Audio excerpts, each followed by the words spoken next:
जनाता न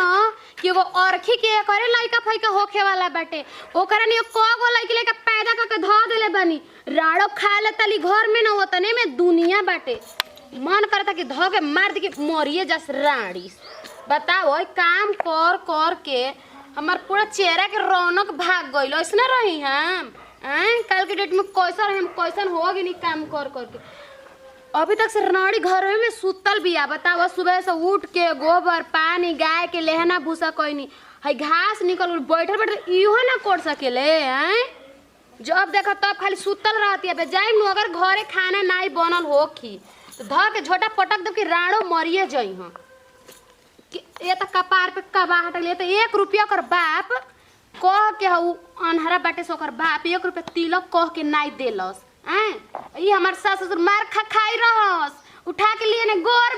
भी सुंदर भी चाटल लोग लेके एगो हमार मर्द बानू वो हमारा ही पर टूट पड़ेला बोलीला तो लेकिन अब बड़ी बर्दाश्त करी अब राणो के न एगो तो बर्दाश्त नहीं करब देखब करो न कोई ना रही न मार दे लाते के संगे न कि ओही में भी थक जाए राणो के भइल बाड़ी तो मैया बनल बाड़ी हमार आजी बनल बाड़ी कर कर के देव खाली ठूसी हन हट हम नहीं करब हमारे कपारे सब थोड़ा ना बाटे कि जौन करब तब हम वही करब लेवे के बेर में हिस्सा आधा आधा चाही कि जया अलग होखी नु ते बटवा ली के आधा हमार बाटे आज करे के बेर में कुल हम करतानी खाली खाए के बाद बताए मुरई बोले बानी पर किरौना लागल बा से धनिया पे ई नहीं कि हां अपने मर्दा से तो कम से कम कह के एकरे पे दवाई वई डलवा दी ना जौन करतन हमार मर्द करी हम करब बस नौकरानी हमनी बटले बाइन जा उ मर्द मेरा राजा भइल बसन एकरा ला उनके काम नहीं के ना कुछ नहीं के मर्द बा बाइक उठा लेता बस माकत रहता जाके रोड पे मेहरारू के हौलिया के देता तो हौलिया के फल खियाता अरे जाए नतीउ के बेटा फल खियावता नु ओए में खाइते खाइते ओए में सर जी फलवे जैसन जैसे फलवा सरेला आई माय तना पेट में दर्द रहताटे आ दीदी जी के तनो के बुझा तो नहीं के तनो के हम दुख तकलीफ कोई नहीं के समझे वाला मतलब हाटा ना धान हम कैसे पसर नहीं हम भी जानता नहीं वहां के तनो के दिमाग में के ओकर लगा के मानो कुछ चढ़ जाता ना उठ जाता आना बैठ जाता तनी करवा दे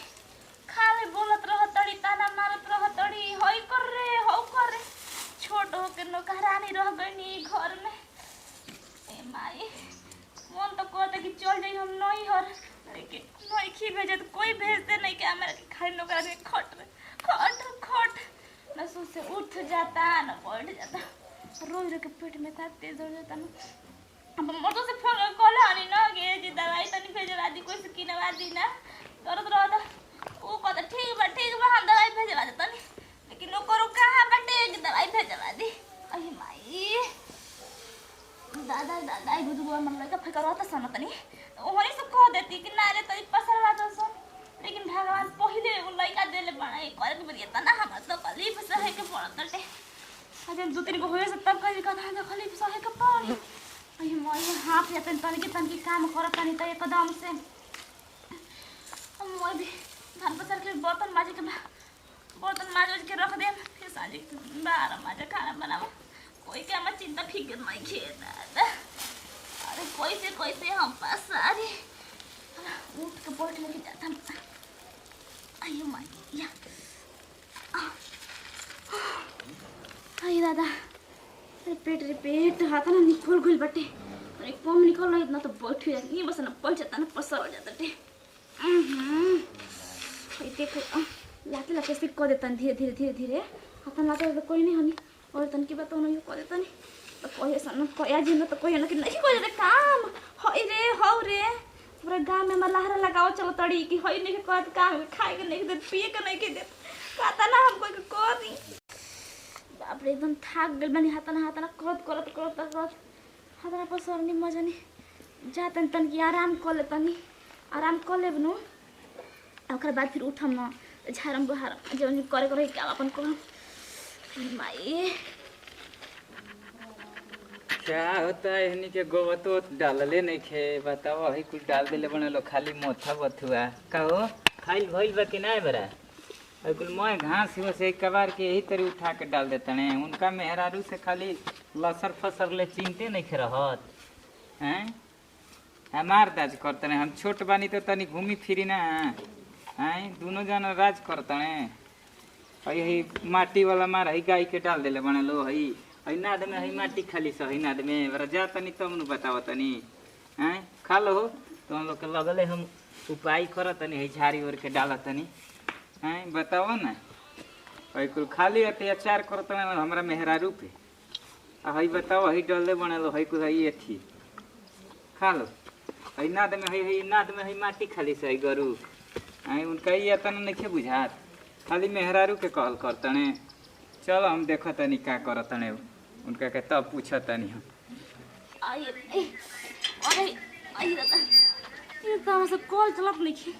और राड़ी मंग धोनी जन बैठल बिया ना अब बैठ के खाली गोद में से गाड़ी देती रहती है अरे चल रे इतना कड़ियर कल गलवले भी उ जाने बुझ के कि कबई चला ना पाई ओकरो के बनो एक दुख तकलीफ देब हम राड़ो उठालस भगवान तोरा के हमरा के जन दुख तकलीफ दे ना हे नारायण जी ओकरा सराफ हम देतनी उ जिंदगी में कब आगे ना बढ़ी कब आगे ना बढ़ी आई कोनिया लेके देख काई दादा हम मोटा की भैंसिया मोटा गल बिया खा के भैंस लेके खा ले हम दोबारा कने मन लगा के बाटे हमरा के मोटा के चाहिए तो ऊ मोटकी मोटातिया रानी हमरा के ना खाए के तेरे ना पेट दे खाली दुख तकलीफ के सिवा आ सबसे कह चलती है ना कि मगर बहुत मानी ना ये मने जाने लगे बाजे पूरा काम करतानी अब भैंस ने मुंह पसर के सुतल बिया और पनिया है कैसे हम चलाए ये नारायण जी पोनिया तो आई तो पोल्ट्री में भर देती नहीं थे कैसे अरे से कोई कॉल चलावे के दादा कॉल नहीं का कर चलू हो हां काजी तू पानी चलावत रू का करती है घरा में कमा तो मैं हम ही ना करना कौन के ऊपर देना हमारे से कहतली कि हम करी ना मैं अपना अथी गोतिनिया के बड़ा बढ़िया से हम राखी ना आये ना जी ऐसन बात नहीं के मोय का हम करी ना ए माय आई स्थिति में तारा से काम करावतली ले उराड़ी न नरक में जाई त मुई त आई पानी आई धइले बड़ी आई हिड़ाई फिड़ाई के कर पियासो लागी तो बुझाते के एथी होई हम कॉल चलाओ तरी पानी पिए गती दू ऐसा मेरे से पानी के पिए कल हम चलते नहीं कहते नहीं पानी चला दो पीली हम शाम हिसाब ले तने एही तरी गरु के गोड़ डल्ले बना लो बुझाते कि भूसा एही तरी ले आके बो मथुआ आ मोथा डाल दे बना लो मार माटी वाला बहुत तू खराब भी है जानता नहीं हम से गाली का हां बहुत खराब भी है बहुत खराब जितना खराब कहल जाला नु उतना खराब भी है रड़ो कहीं खराब नहीं खू हाय हाय कल चला ये राम जी तुम्हारी हिम्मत हां तो भाई हमरा पे हाय हाय कल चलाई एगो बात कही हां बोला बाप रे बाप जना त नु के हमार कमाई खाता त मरद के हमरे कमाई खाता बंद कर देम नु तो हो जी कल्याण तू लोग के हम नहीं करत का काम ऐसे का करत रहो का करत रहो कमा तड़ा मेहरारू के लिए के दे तड़ा का करत रहो तू नहीं खुले ले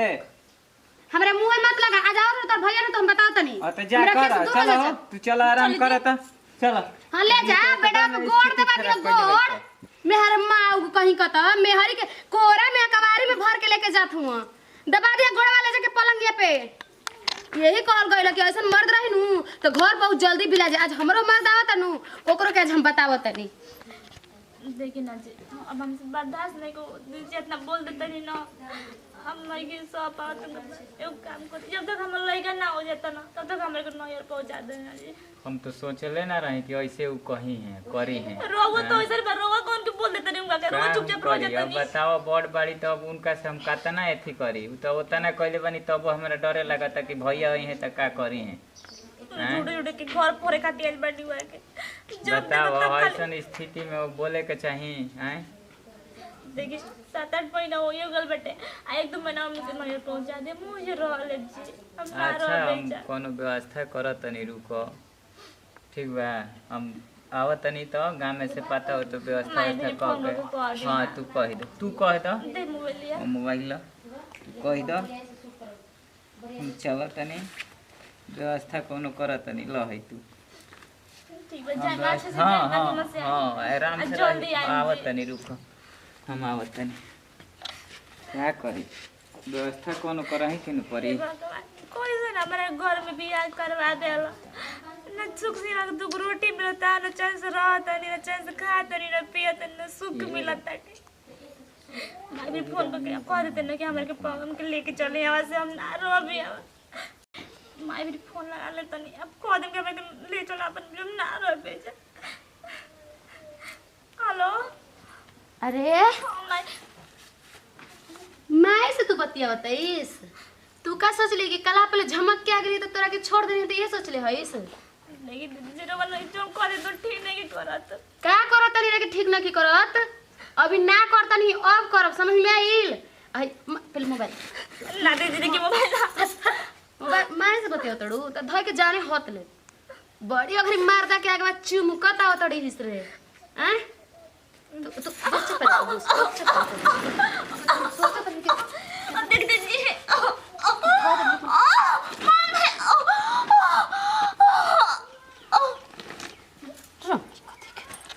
वो बच्चा देखा बच्चा पैदा करे